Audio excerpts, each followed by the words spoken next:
I have hot chicken on the brain as we start today's show. Hello, Peter Dunn, Peter Nicholas, hot chicken Dunn, love hot chicken. And I was just showing images of hot chicken to my co-hosts, of which neither of them seemed interested. Kristen, what was it about the pictures of hot chicken that I shared with you that didn't interest you? What doesn't interest me is when it comes to food, I'm a very this is a type of food to eat at this type of day. And while we record at 10 a.m. Eastern time, that's not hot chicken time. That's breakfast time. So that's just not even appealing to me. Dane, what's weird about that? And I'm curious if this is a gender thing, maybe an age thing. Any time is a good time to look at delicious food in my eyes. And I'm curious of where you line up on that.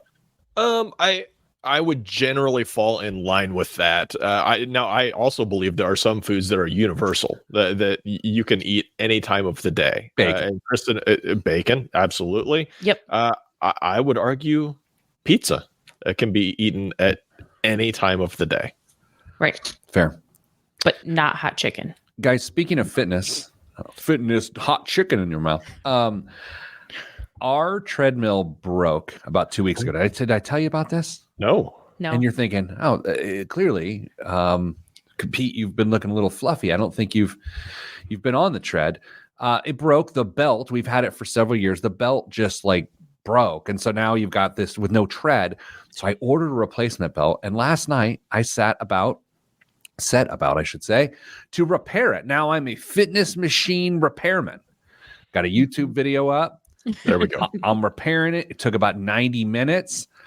And don't think the irony was lost on me that I'm repairing a fitness device and sweating profusely. I got an amazing workout replacing the tread on a treadmill. Kristen, this is a dumb question. We all know how treadmills work, but do you really know how a treadmill works until you've gotten inside of it? Do you understand how a treadmill really works? A little motor turns a belt that turns the thing that you actually walk on. I mean, is there more to it than that? Kind of. It's actually, Dame, do you want to jump in here? No, I've never torn a treadmill apart, but I'm running through the process in my head. So it's really about the board. It is actually, I know you think it's about the tread that is moving and the motor that is moving the tread, but the main element of the treadmill is the running surface itself, which is a MDF board, right? That has some level of flexibility and give and cushion to it. And then the belt slides over it, but it's so much more complicated than you think, because you just think it's this belt that's on this track that goes. First of all, there's no track, at least on the treadmill I have. It just slides over this slick board. It was fascinating. And by the way, I'm not going to use the treadmill. It's for my family, but it was pretty neat. I don't think you said a single thing there that I didn't already recognize about a treadmill. So you knew that it was actually about the board and not the tread? Yeah, because you have to have a little bit of cushion, but it has to be rigid enough, because otherwise you're going to absolutely destroy your joints. And it has to be low enough coefficient of friction to make sure that it slides smoothly and consistently. Jeremiah makes it on time to the show today. I think he's just here to see if we heard him talk about us on his podcast, Boss Hog of Liberty, this week. And I did. I listened this morning.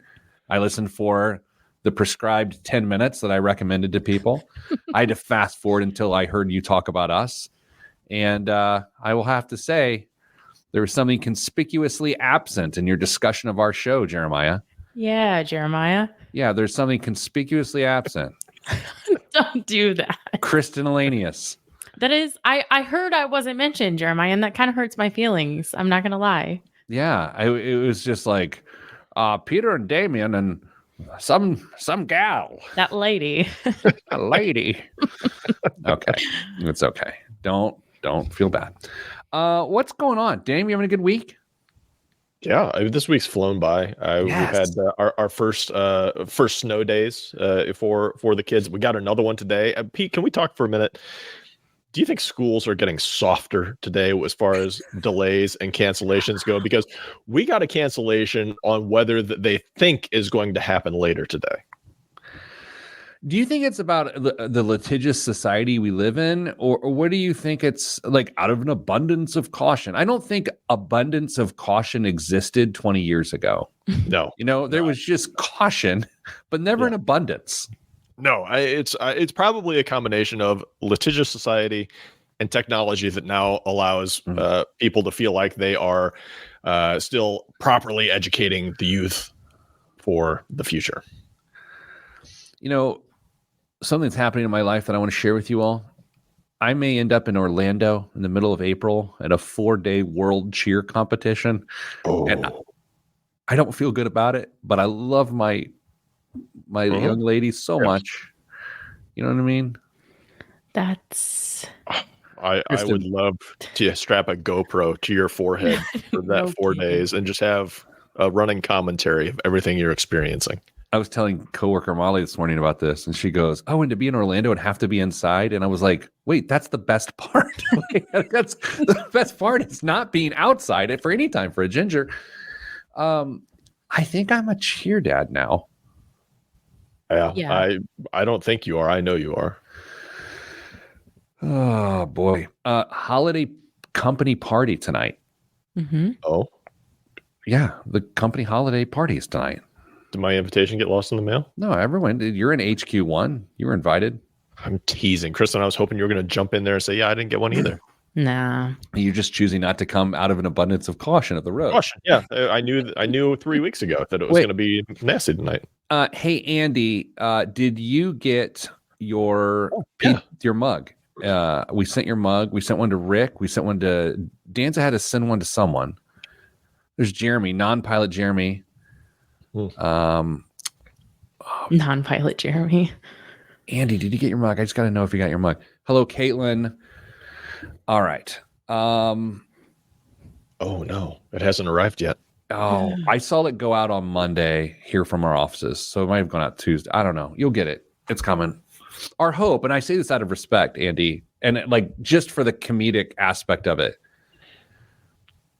I kind of hope it arrives broken. I know that seems rude. I know, I get it. Like you deserve it. You want it. And I want you to have a working, but it's funnier if I was involved with something that went horribly wrong. And so I kind of hope that the handle snapped or something. We'll send you another one. Right? Anybody? Oh, yeah, absolutely. Thank you, Dame. If it arrives broken, Andy says she's sending a pic. Okay, let's do a show. I want to do some listener stuff here for a second. I was working out. I really was on an indoor track at an indoor soccer facility the other day, and my friend Jurgen, by the way, former goalie for the U.S. men's national team for the World Cup, Jurgen, listener of the show, stops me. I had to pull out my noise canceling headphones because I'm canceling out all of the fun.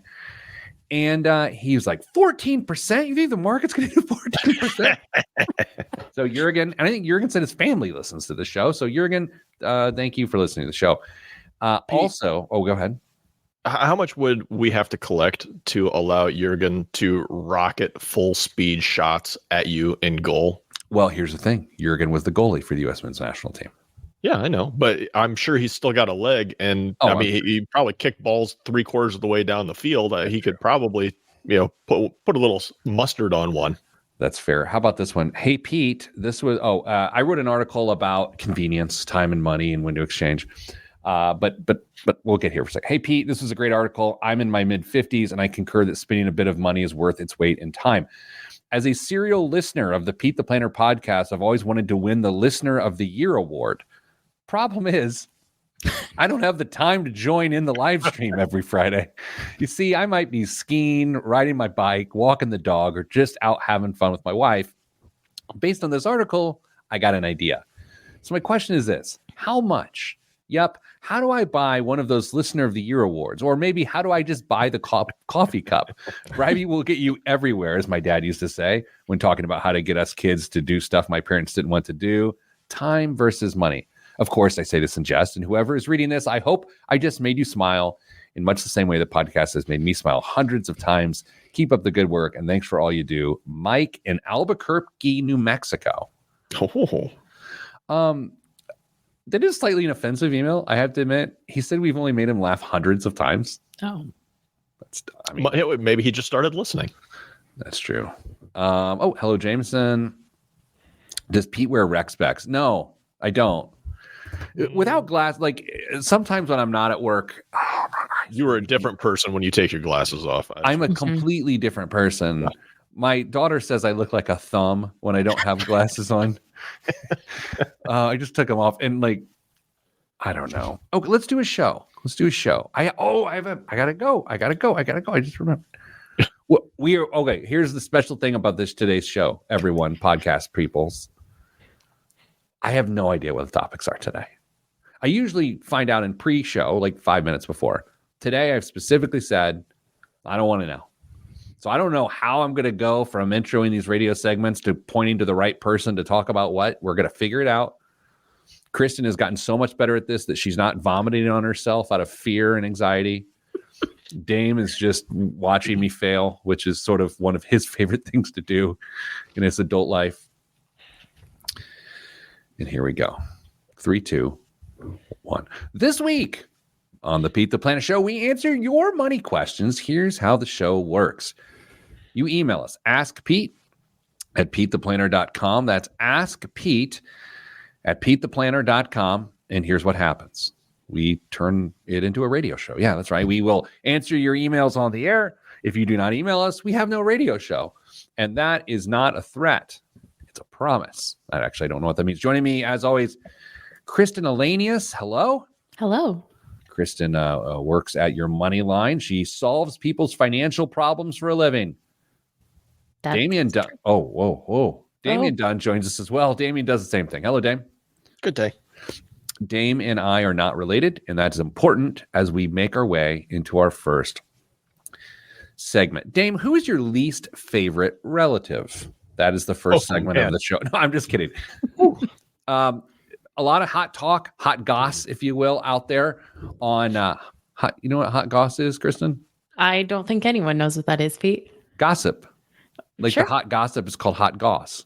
No, you just made that up. No, I didn't make that up. That's not a thing. Look it up. Hot Stop goss. trying to make it work, Pete. Stop trying to make it work. It's New Year's resolutions time of year, but we don't do New Year's resolutions around here. We do ins and outs. I think that's what Kristen says she does. Kristen, what are ins and outs relation to New Year's resolutions, and why are we talking about them? Well, first of all, I would like to say that this was set up as if this is something that I do regularly. This is my first time. It's my first time doing this. But I saw a trend on social media where people started talking about instead of or in lieu of New Year's resolutions, things they want to do more of and things that they just simply want to do less of. So ins and outs. And I just loved that because it felt more like we talked at the end of the year last year in 2023 about James Clear's Atomic Habits. And to me, ins and outs feels very like James Clear-esque, and where you make smaller changes all year long toward the person that you want to be. So ins and outs. All right. So personal finance ins and outs, as opposed to like, I want to eat more cheese. Ideally, on account of this is a finance show, they say. So they say. Dame, I have one that maybe I'll start with. Sure. It comes from a place of admitted privilege, so I want to just own that for a second. Oh. Okay, sit in that. All right. I want to be more sensitive to what carryout costs. Oh. Because what I'm saying, if you read through the jarble, is that I'll just order carryout and then I'll just deal with the ramifications. And some might say, oh, well, great, good for you. And yeah, it has been good for me. But as some of our financial priorities have shifted in our house going into 2024, like me spending a week in the Magic Kingdom watching cheerleaders as a parent, like I just like we have to change some of our financial habits. And I have to be more sensitive to the price of carryout. So that is, Kristen, is that an in or an out? Out is the insensitivity and in is sensitive. Is that, am I doing this right? You are. And I think for me, that's a habit that you want to stop. So I would say out is like insensitivity or lack of awareness of carry out costs. We do carry out 2 to 3 times, probably 2 times a week, Friday and Saturday. Dame, how often does the Duns of the North get carry out?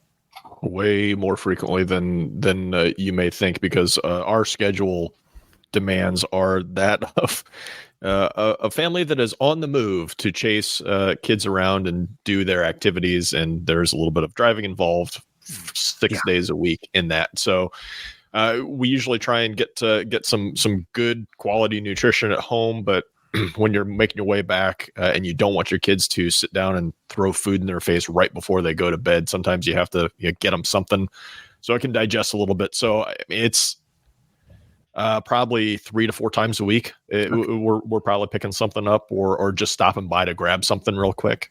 Are you like us though too, that we don't actually dine out? It's always to go. The majority is to go or just bring with, but every once in a while, a couple times a month, we'll probably go sit down somewhere. And since everybody's at home, they're probably all rolling their eyes at me right now saying, no, we do it completely different, Dad. You're just not paying attention. You painted a picture of a family that loves each other. Well, they're very united against somebody. Speaking of that person, Kristen, how often you have a different lifestyle than these two olds here? Yeah. How often do you get carry out a week? I would say that I am in the same camp of most of the meals that aren't cooked are carry out. But a lot of those are like with people. I like my friends and I don't. That's terrible. I'm not interested. I'm sorry.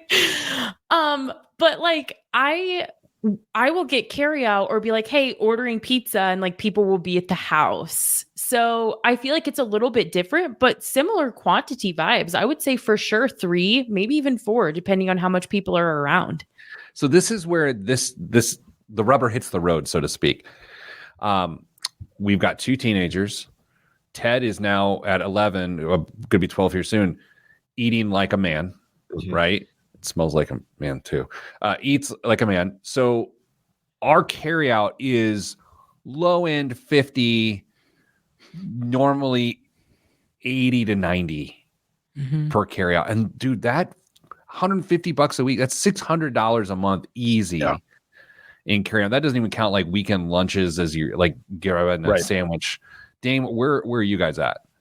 I mean, it's got to be somewhere close to that. Although a lot of our grab and go type of stuff is a little less expensive. I mean, Mrs. Advice and I don't always get something to eat when we're stopping by. Sometimes it's just for the kids. So it probably actually runs less than that because we're not doing full blown meals for the family at these a lot of these stops. But I bet we're $500 a month. Pretty easy on carry out or dining out, I should say. What does a young woman with no children, what do you do there? Well, you also have to recognize that my options for carry out are a lot different than the 2 of yours. So like, even if it's from like a place where you can sit down and have a meal, it's probably a lot cheaper. So I guess I don't know that exact number because it's a lot of like Venmos and things like that. But significantly less. Like last night I had Jimmy John's. It was $9. So different. I was going to suggest that since you live in such a farm-ish community that like your carryout options include hay, millet. Yeah. Corn off the stalk. Yeah. Yeah, exactly. All right. So that's mine. Out is insensitivity to carryout prices. Dame, in or out? When we want to choose? What are you adding? What are you taking away? 2024. I'd like to add a little bit more awareness to what is going on the daily financial spectrum. We are big champions of the lazy man's budget around here, and it's easy just to kind of get sucked into that process and live your life and just keep the wheels turning on that and miss the the bits and pieces that are going along with your financial life. And sometimes you get surprised at the end of a month, and that's never a good feeling, or rarely a good feeling. So I think I would like to be a little bit more active in my weekly financial life going forward in 2024. Short of the shock of the statement when you see it at the end of the month, is there something that you feel like isn't getting accomplished because of that, or by the nature of the Lazy Man budget, you at least don't have to deal with that? No, not necessarily that. I mean, we've got everything, all the bases covered, but it's just one of the things where you just need to have your finger on the pulse a little bit better. All right, let's do this. Let's take a break. Everyone calm down. Grab a snack. Hopefully not carry out. And we'll come back and we will talk ins and outs, what we're going to try to eliminate in 2024 financially from a behavior standpoint, and what we're going to add to our journey. All of that is next on the Pete the Planner Show on Pete the Planner. And that's how you do a segment that you don't know is really going to exist. And I really enjoyed that. Thank you very much. I'm glad that you didn't go to me first, because I was talking like in mass, not for me personally. I hadn't really thought about my own personal ins and outs. Oh, wait. So you're just going to here to give advice to others, but you're not going to explore your own habits? No. I have explored my own areas for improvement in 2024. I don't know that there were any specific to personal finances. I was thinking like collectively, what could we be better at? But I have one now. We're fine. The cobbler has holes in her shoes. I'm sorry. Does that apply there? I don't know even really what that meant. So, Dame, I feel like old guy phrases, if we don't continue them, they die. Yeah, 100%. There's going to be generations beyond us that don't know the great life-altering phrases that we've grown up with, that were handed down for generations. Whether it's a little league coach or your dad or like your grandpa, like your mom or your grandma or your third grade teacher, they never gave you like these idioms that made half sense. It was always some male that was just giving you some over the top phrase that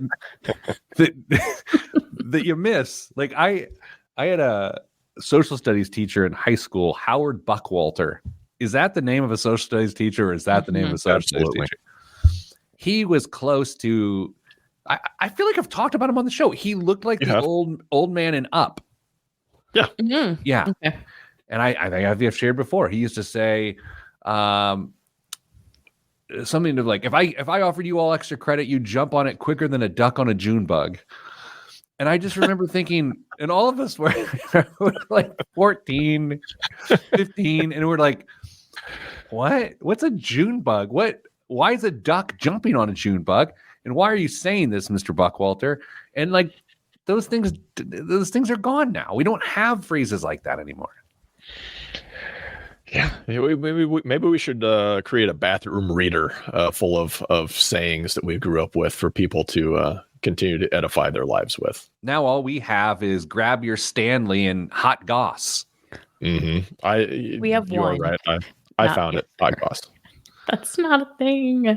It's on the internet. It's Urban Dictionary. Lots of things are on the internet. Kristen, I want you to lift whatever beverage you have on your table there in front of you up right now so we can see it.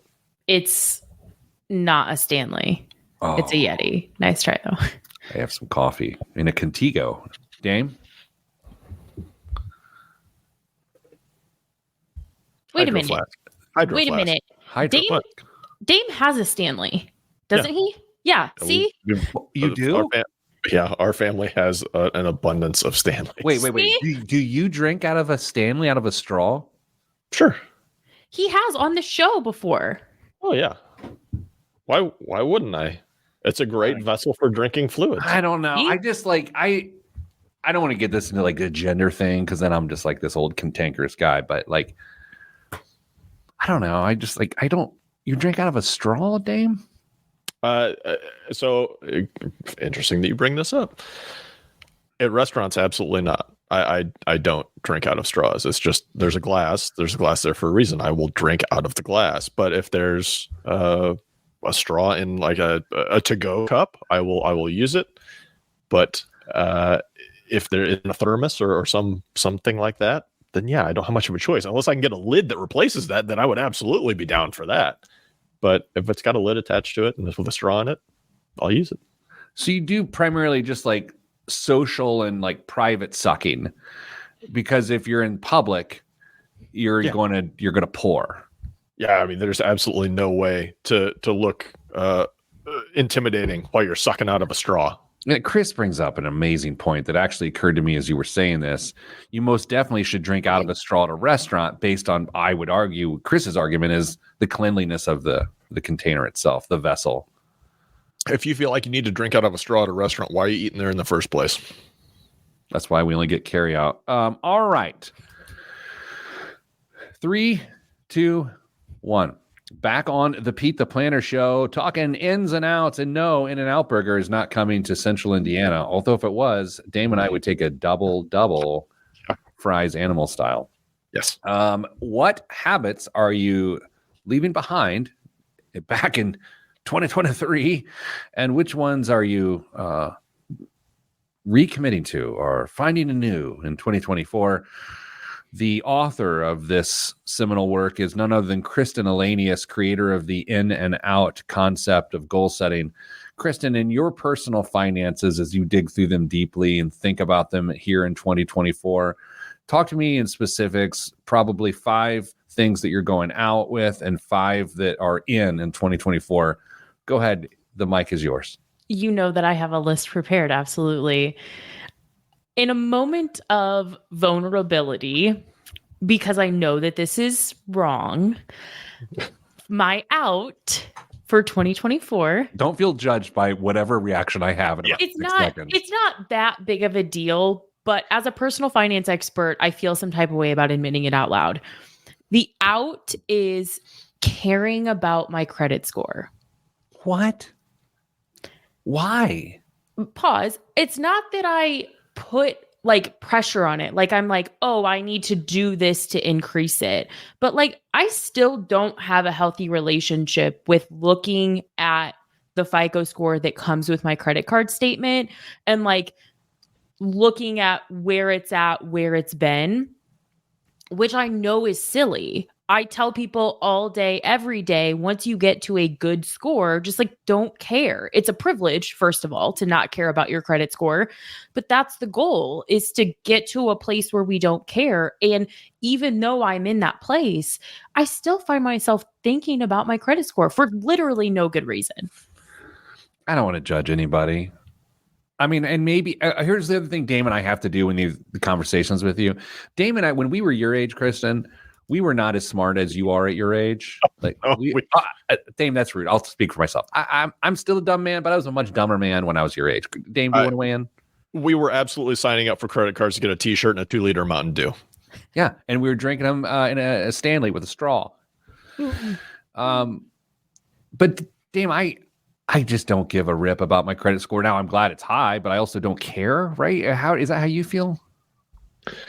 I mean, I saying I don't care isn't necessarily genuine, because I would for sure care if it wasn't high. So I have a vested interest in it being there, but at the same time, our financial habits are such that I am not concerned that it's going to drop anytime soon, short of me getting hit by a bus and us losing the passwords to our online banking account so we can pay our bills. So I'm not concerned with it. And maybe that's the takeaway is that I don't have to be at this point. And I don't know if that's a privilege or necessarily, maybe it's a reward for doing things financially right for so long that it's not a concern of mine. That's fair. I mean, I'll say this, and without being someday, Kristen, I would say within 10 years, you will not give a rip in any capacity. I don't know if that's just, I don't know if I'm capable of that as a person, you guys. I am just so, I don't know if it is this like, when I grew up in school, like I was a perfect attendance kid and would like cry if I was going to miss school. Like it is, I think, just who I am to care about this metric because I am being measured and I'm obsessed with like being measured. Do you care? I'm curious, and you may not have a good answer for this. Do you find yourself more concerned with your credit score or retirement fund balances?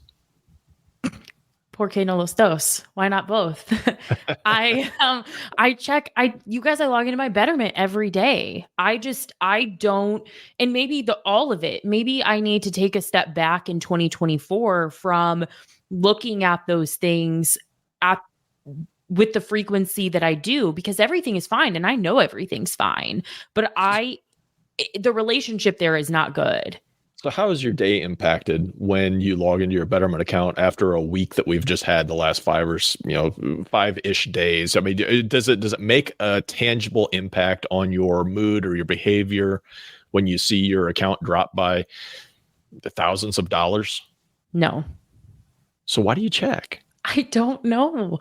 And I just have this suspicion that I am less alone in that broad scope than I am in this platform right now. I think there are a lot of people who care about their credit scores or their retirement account balances who are checking on them with a higher degree of frequency than they need to, because they just have this, what I would call maybe an unhealthy relationship with those numbers. Like I said, in this conversation, I feel like I'm alone, but I do not think that I am alone broad scope. I mean, full disclosure, when I was aggressively saving for some goals, I would regularly check my savings account balance, even though I knew what it was because I could do rough math in my head. But I like that positive reinforcement of seeing me start to achieve that goal.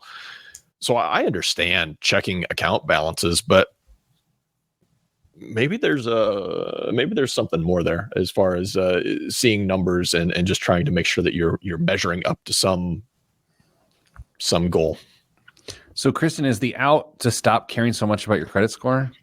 The out is to have a healthier relationship with those metrics. I think that's what we just uncovered, is that for me, and maybe that's too lofty of a goal for 2024, because I want it to be achievable. So for me, maybe that first step is the credit score, because that's the one that truly does not matter in my financial life. It does not matter.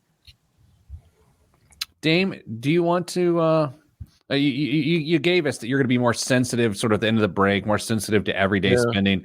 To me, everyday spending includes dining out. Like, what other categories are currently in a household with a teen and a preteen? Like, what other expenses exist? Well, expenses in our house specifically are going to be around their athletic endeavors, but there's only so much that we can do to mitigate some of those costs. So I guess the other area that we could have potential control over is going to be just discretionary purchases through Amazon. Just makes it too darn easy to go out and buy stuff that you probably don't need, but just makes it all that much more convenient to have in your life. So maybe some discretionary purchases can get jettisoned a little bit. It just occurred to me in the next segment, can we talk about youth travel sports? Like, Kristen, you're going to have to be the voice of reason, and Dame and I can be, your subject. Is that okay? Can we do that in the next segment? Sure. Yeah. Kristen, what else? Any other in and or out for 2024 for you? In for me is more intentionality around my intermediate savings. Like, I have a set amount that I save for the intermediate, but I think I need to be more intentional. I have a really good handle on my short-term goals, and I know what I want my long-term goals to be, but I think I need to put some more time and energy into what really are my intermediate goals and making sure I'm funding all of them appropriately, or are they all achievable? Because we all run out of money eventually. Money is finite. So what things can I achieve on the track that I'm on, and which things might be out of reach? I'm curious, does it feel more like consumption goals, or do they feel like accumulation goals? Accumulation goals, probably. Okay. Yeah. Yeah, that's interesting. I will say, and it kind of gets into the next segment here. Dame, your intermediate goals and my intermediate goals are really coming into focus really fast. And so I wonder, Kristen, if just the stage of life thing, right? Because, I got a daughter going to college in 3 or 4 years, right? And then the son 7 years after or from here. But anyway, good thought, good rambling thought. As a radio professional, I'm sure people didn't turn the channel when I did that. Coming up after the break, confessions of a youth sports travel parent. Oh, all that's next on the Pete the Planner Show. I'm a youth sports travel parent. Right. Pete, could you guess your credit score within 20 points, do you think? Yeah. I'm just gonna say 800, but I don't really know. I don't know. I mean, 800. What's it go up to? 850 now? I think so. I don't know. 800. I don't know. Who cares? Yeah.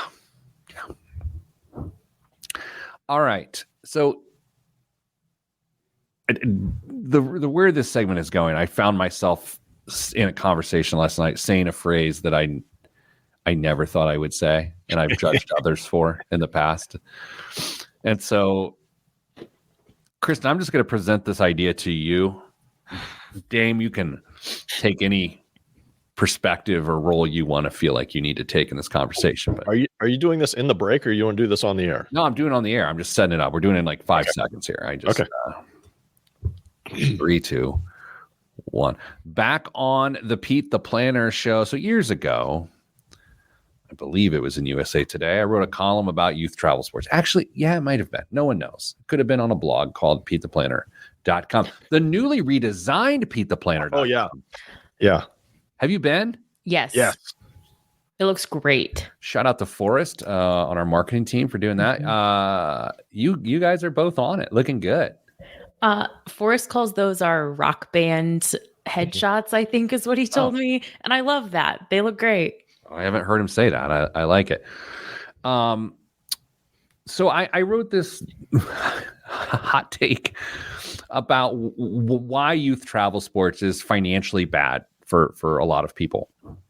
And it was based on this idea, very simple idea, that investing too much in youth travel, in the I word, there it is, and putting too much money towards youth travel sports will actually lead to student loans. Like, that's it, right? You're saying, I'm not going to save for college because instead I'm going to spend this money in the now. And as a byproduct of that, I can't save money to get rid of the cost of college. So I'm going to pause there for a second. Is everyone tracking, Dame? Are we good? Yeah. Yes. Kristen, do you disagree with that, Dame, real quick? Do you disagree with that idea? Man, in general, I think that is how a lot of people end up. So I don't disagree. I don't think it may be quite as ubiquitous as you thought it was when you made that statement originally. Kristen, anything you want to? I think generally speaking, you are correct. Okay. Well, jeez. Can we clip that? Can we clip what she just said? Generally speaking, you are correct. And she said that to me.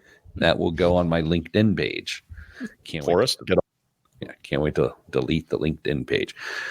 Okay, so last night in a discussion, I found myself saying, oh my gosh.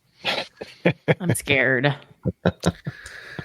I'm also trying to, as I think about this, strip out the details that I should strip out. Someone has an interest to continue and pursue a particular path, sure, right? Yep. And having been a Division III college athlete personally, and my wife as well, Mrs. Planner, we know that college sports is not, first of all, it's not the end all be all. Second of all, it's a pretty big range and spectrum. You don't have to be a D1 superstar to enjoy and have a nice experience for 4 years. You can go to a 1,000-person liberal arts school on the Ohio River and be just fine. So knowing that at least one of our little people has this in mind, last night I said, as we were considering a pretty big expense, I said, if this person goes and does this expense really is an investment in that. I know it came out of my mouth. Kristen, should I quit my job? Immediately. Oh, Immediately. I'm just being honest, though. Oz will accept your resignation at 11 But will o'clock. Molly? Yeah. What? Yeah. Okay. So here's my justification, Dame. I am not cutting back what we're saving for college. We have college will be paid for, not a problem. It really, in my estimation in the conversation, it really was saying this will help this person enjoy that activity in college or be part of the activity in college. It wasn't, this is an investment as a way to get a scholarship. It has nothing to do with that. It was really, this person enjoys this. This is something they said is important to them, and I'm willing to support that cause. So investment was financial in the current, but it wasn't investment in terms of a financial payoff. It was more about satisfaction. Does that make it better?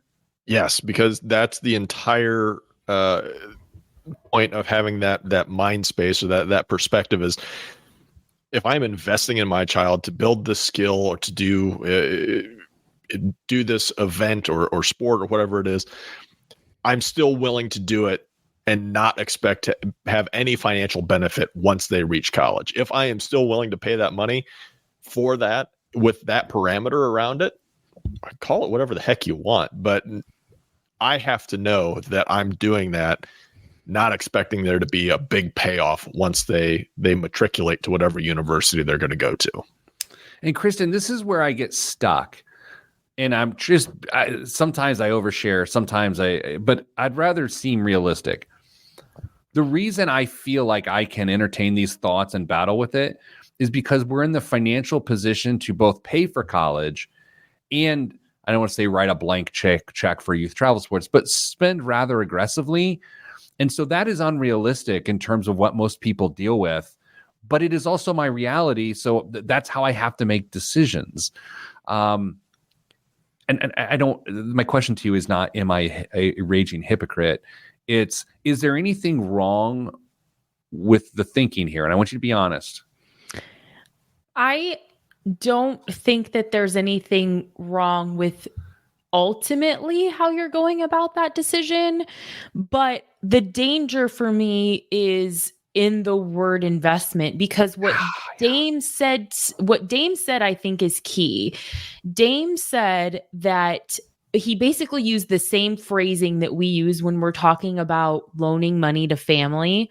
And we say, you just should not expect to get the money back. Sure. It was really the same phrasing applied to this situation. So I'm like, you are gifting the experience to your child. You're not investing. So, and I think it feels different. And depending on your level of ability to achieve the long-term goals, that phrasing is important. I agree. I think, Todd makes a point on our YouTube live chat here. Said, I have a friend who went all in with his son in a sport with the notion a scholarship would be given. The son eventually got burnt out and quit the sport as a junior in high school. It's funny. I was having that conversation with Oz this morning as she quit her illustrious volleyball career, because Oz is like 6'7". Yeah. But that's the thing with this is I think part of this conversation, Dame, comes along with the pressure that comes with the spending. And I'm going to get over my skis a bit. What I have witnessed from afar, both as a personal finance expert and as just another parent on the sideline that gets to listen and watch, is you have people who are not in amazing financial situations that really do have to sacrifice to pay for this or that. And there gets to be, and not judgmental, this is observational, like a desperation in their eyes. And then the stakes go higher because we're giving up this for this, and you're not playing well. And that's a tough element. Again, I'm not judging. I think I'd probably feel the same way if I was choosing between something else I want funded and that. Dame, I gotta assume you see that too in your purview. Yeah, I mean, not only do I see it, but I mean, I remember being a kid and having this pursuit or a couple different pursuits, and mom and dad spending money on me, and then all of a sudden I don't want to do this anymore, and I kind of blindsided them by it, and all of a sudden they've just spent some cash, and it was kind of for naught. And there's a emotional impact and a relational impact on everybody involved at that point. So you got to make sure you're spending money for the right reasons. I was shocked as anyone when you're just shot. I blew the joke. Oh, What the heck? Kristen, as a go ahead, Dame. No, I was just sighing at my disappointment. I was trying to get out. I was just as shocked as anyone else when your dressage career ended. Yeah, that's a mouthful, though. Did you, Kristen? Did you hear Dame say criminy a few minutes ago? No. He's got old guy phrases just oozing out of that beautiful face. You said crime. You said criminy. Did you not even hear yourself say criminy? No, that's not good. I'm going to need confirmation from the listeners that I said. You 100% said. Coming up after the break, biggest waste of money of the week on the news, right here on the Pete the Planner Show. I'm Pete the Planner. Criminy. That's the fact that you don't know is telling. You 100% said criminy. But here's the thing. Was it when I couldn't hear and I had to back out of the stream? Because if it was, because if it is, you're probably lucky I didn't say something else. No, you said criminy as a transition point. I think you said it, Dane, but I hardly noticed because I also say criminy is what Andy says. But that's also why she's going to get a broken coffee mug in the mail today. Oh. I hope it's broken. We'll send you another one, but it's just so funny if we send out like gifts to people and they're ruined. That's very on brand. I used to be a lot more critical of the actual industrial youth sports complex, or the youth sports industrial complex, I should say. I put a lot more blame on them, and they are certainly not without complete blame or zero blame, but it is a parent's decision of how are they going to deal with their resources.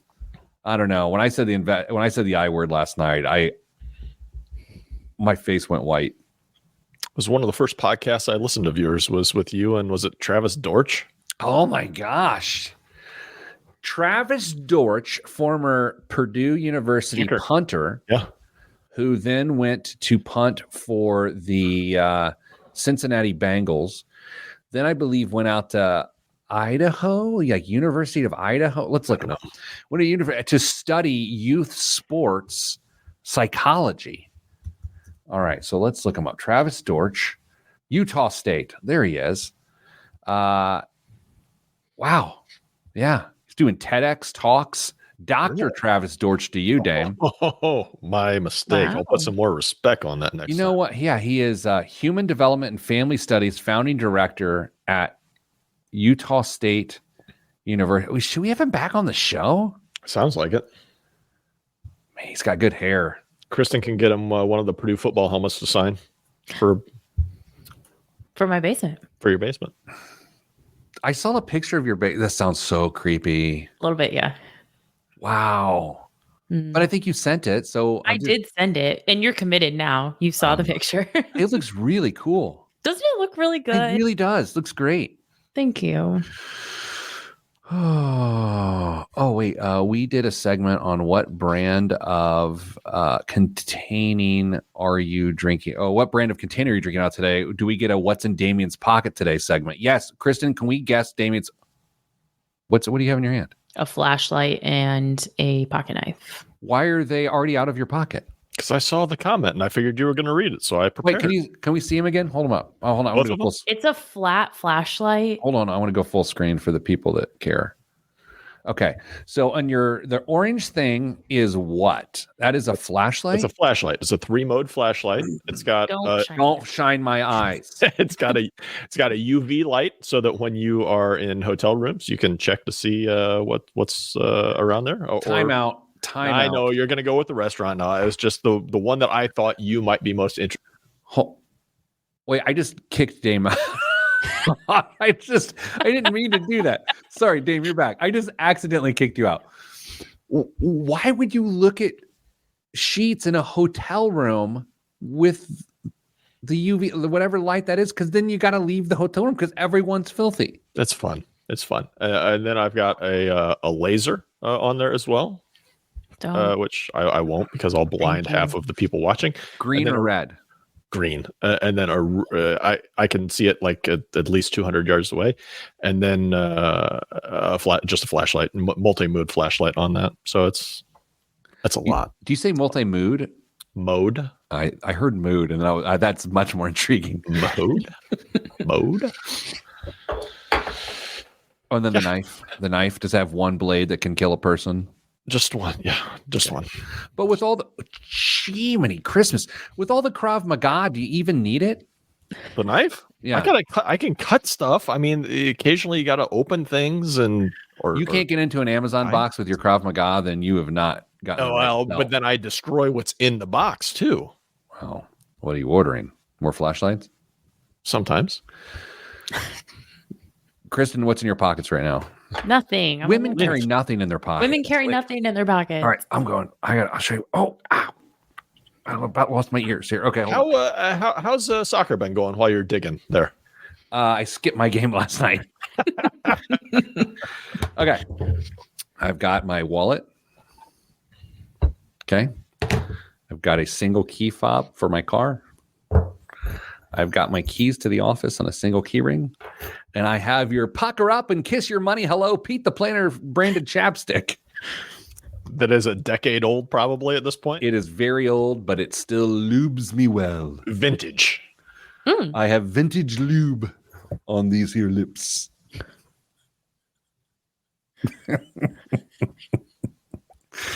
Okay. Don't react, Kristen. Just let him sit in it. Sitting here in lube. Okay. 3, 2, 1. This week's biggest waste of money of the week, right here on the Pete the Planner Show, is the Swarovski Optic AX Vizio Smart Binoculars. During this year's CES, Swarovski, did I say that right? Yeah, that's better. Optic introduced its latest innovation. The AX Vizio Smart Binoculars harness the power of artificial intelligence to upgrade the nature watching experience. As you're viewing, the binoculars can identify wildlife in real time. Can I get a timeout? Yes. Can't anything identify wildlife in real time? It's like a deer walks up. It's not like I go, give me a week and I'll tell you what that was. Like I can see a deer, but not anything can see something in real time. No? Anyway. Yeah. As you're viewing, the binoculars can identify wildlife in real time while capturing photos and videos of your session with a built-in camera. Mm-hmm. Oh, media is sent to the Swarovski, I'm going to stop saying that, Optic Outdoor app to be downloaded to your phone or device and shared with your friends to bore them on social media. Hey, y'all, look, a ground squirrel. Observations can even stream live.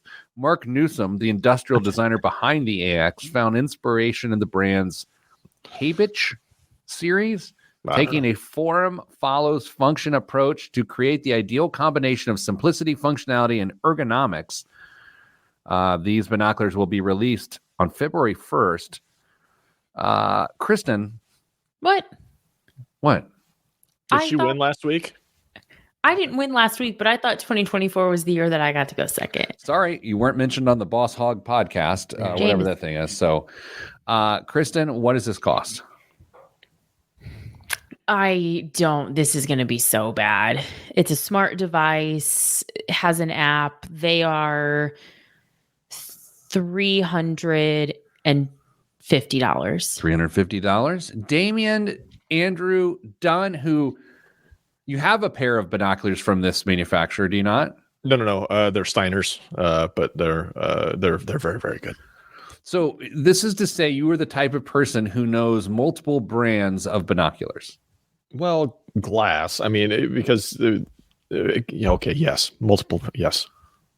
Damian, I know this has occurred to everyone else in our organization, but you are Ron Swanson. Somebody's actually called me that in our organization. So, yeah. Damian, what do you think this brand of glass costs? I mean, if it was just the binoculars itself, it was probably going to be around at least $1,000, but it's at CES and there's tech involved. So it's going to be at least double that. And I'll be aggressive and say, oh, are we still playing Price is Right rules? Do I have to be careful of going over? Yeah. Then I'll say $2,000. $5,890 to identify wildlife and stream it live to people who don't give a rip.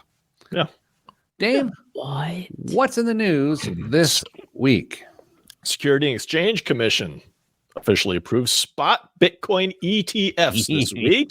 The 11 exchange-traded funds will let old-school investors and Bitcoin enthusiasts alike access the world's biggest cryptocurrency without having to keep a long password for a crypto wallet. That's right. This move makes it even easier for your mom to become a crypto bro.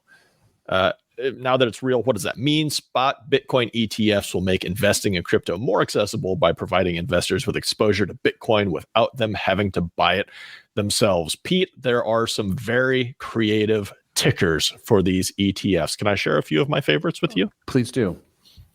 Van Eck, the ticker for their ETF for Bitcoin is HODL, HODL. Yeah, I knew that was coming. Yep. Franklin Templeton, EZBC. Easy Bitcoin. Okay. And possibly my favorite ticker of all time, Valkyrie, BRR, BRR. The money machine just goes BRR. I received on Wednesday, January 10th at 12:37 p.m. a Slack from one of our coworkers. And the Slack says, today is the SEC's deadline to rule on the Bitcoin spot ETF. If they communicate a decision, my 24-hour prediction is $35,500 if denied and $60,000 if approved. This person was so wildly wrong. I think it bumped to 49 and then fell back to 46, 47? Couldn't tell you. Yeah, it jumped, and I'm looking up. Right now, it is at 44.3, and it is down 4.25% today. Being a predictor of securities is not as easy as people. We make it look easy on this show. Yes. We make it look easy. Dame, what else is in the news? How much would you need to get paid to stop having nightmares if you were on the plane that sprung a hole mid-flight? That's a good question. Alaska Airlines thinks it's $1,500. That's not the number. That is not the number. That's what the airline offered passengers who were on flight 1282, which had to make an emergency landing after the door plug on the Boeing 737 MAX 9 blew off. Quote, to assist with any inconveniences, according to the Washington Post. The airline also provided an apology and a full refund, as well as mental health resources from Empathia. While some passengers may later decide to sue to get more cash from either the airline or Boeing, at least they don't have to buy new iPhones, as one of those survived a 16,000-foot fall to earth after being sucked out of an airplane. Please let me know what case was on that phone. Wild. Okay. We're going to try to be as honest as we can here right now. I mean, which is generally what we try to do. But don't get crazy. Kristen, if you're on that flight, how much money do you believe, and you can frame it however you want, okay, you should be paid, or if at all, from Alaska Airlines for contributing to that near-death experience for you? Be as serious and honest as you care to be. For me, that would the reality is that that's a priceless amount for me. I am the type of person. It would have to be, before I would not stop laughing at you, it would have to be broaching six figures. Oh, well, okay. Well, that's okay. Sure. Dame, where are you at? I think I agree with Kristen. I don't know if there's a set amount of money that would make that okay for me, but I'd feel really, really good with a number starting at $50,000. That's my number. Yeah. That's my number. Yeah, it's really hard to put yourself in these people's shoes that also were sucked out of the plane. 50 grand feels about right to me. Yeah. This is more maybe a character question, so you don't feel like you have to answer it. Dame, would you participate in the class action suit? Class action suits. I mean, well, I guess since it's such a small number of people, yes, but like those national class action suits where you get $3.74. Who cares? But this one, probably. What do we believe, Kristen, the final number will end up being? Do you want to take a guess? Oh, maybe this is the prediction. Oh. But okay, wait, here's what we got to account for, though. If it is now class action status, from what I understand, so it's going to be this aggregate amount, and so we were going to have to guess this pre-attorney fees. Right. So we're not going to take the third out, and we're going to have to divide by the number of passengers. Oh, that's too much math for me. Just do the aggregate amount. What's the award going to be before they divvy it up amongst all the parties? Then what is it, Dame? How many people were on the plane? Like 200? That's what I don't know. I think. $20 million. I was close. 2025, yeah. Yeah. I love that we're just talking about this so definitively. Yeah, it's 50 grand sucked out of a plane. Oh, man. All right. Good times, everybody. Hey. Yeah, go ahead. Pour one out for fruit stripe gum. By the way, its manufacturer said they shut it down. I saw that, man.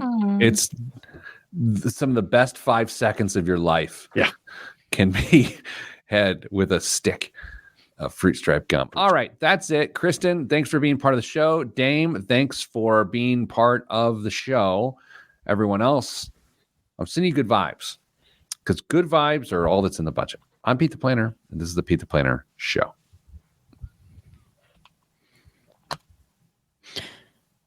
The craziest thing about that whole thing is I saw, and I don't even know if it's true, but that the person who was supposed to be in the seat next to the door that separated itself from the plane missed their flight.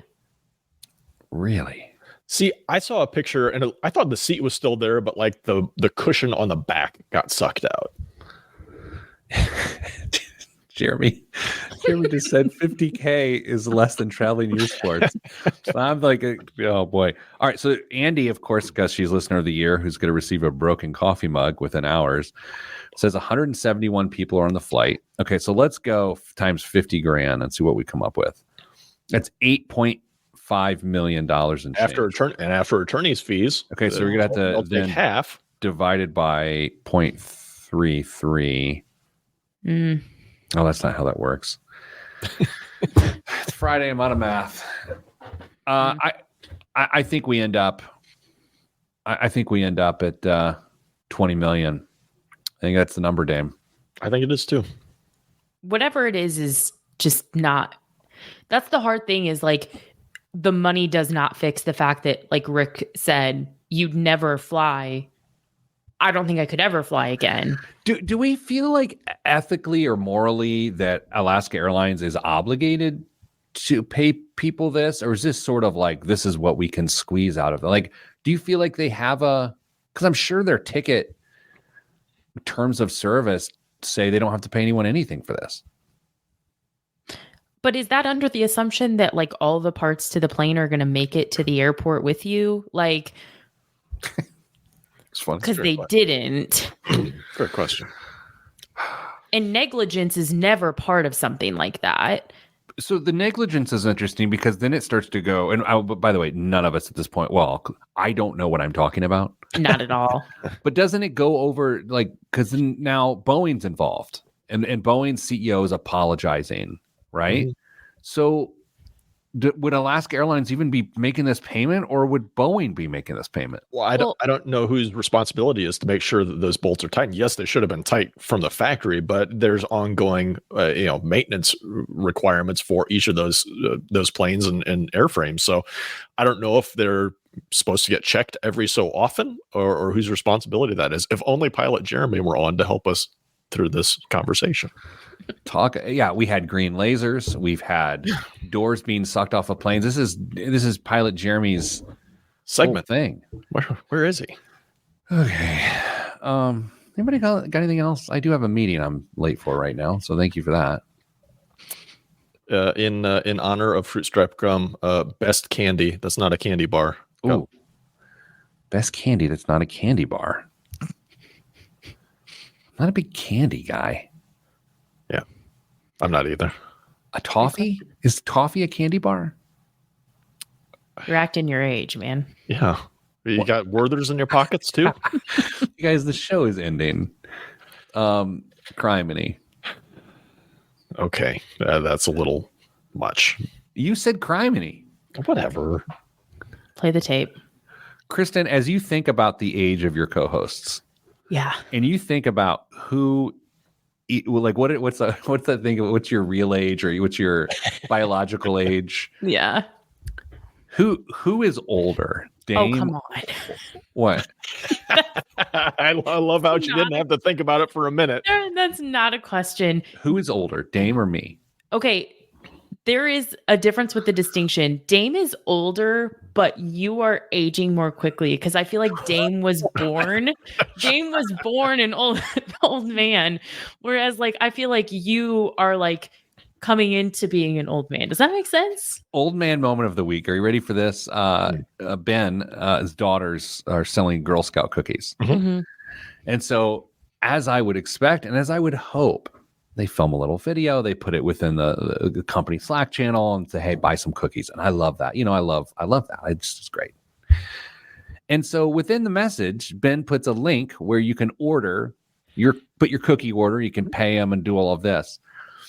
In my excitement and gusto about this moment, I completely read past the link and put my order in manually for in the Slack channel of like, I'll take a box of tag-along, Samoas, and Thin Mints. And it was like the oldest guy moment of like, hey, old man, there's a link. And so Ben, God bless him, he put the order in for me and was like, hey man, you owe me $18. Kristen, I've crossed over. I'm pre-elderly. Yeah, I think I had already done my little donation and paid with my Apple Pay before you had like manually put your order into Slack. So. I like that you called it a donation as though you're not going to consume those cookies. I didn't. I donated them. Oh, you can donate cookies? Yeah, at the top, there's like a donate option, and I did that in lieu of getting them shipped to me. So I'm older than Dame, is what you're saying. You're aging quicker. Yeah. I feel that, you guys, I have some anxiety by how much I'm aging right now. I really do. But I think Dame, is that a midlife crisis? What are we approaching here? Yeah, it's probably a midlife crisis at this point. Cool. Oh, well. At least it's dry January. Dame, how's your moist January going? Very well. Very well. Yeah. Kristen and I are still drier than the desert. Is that a thing? Yeah. That's what Howard Buckwalter would say. Just goes in our bathroom reader. It's our bathroom reader. The idea of a bathroom reader in itself is inhygienic. Unhygienic? I've got a UV light for it. Oh, okay. With that, I'm gonna go. Gotta go. Proving once again that Kristen's number one and Dame's number two. Okay, everybody, stay getting money.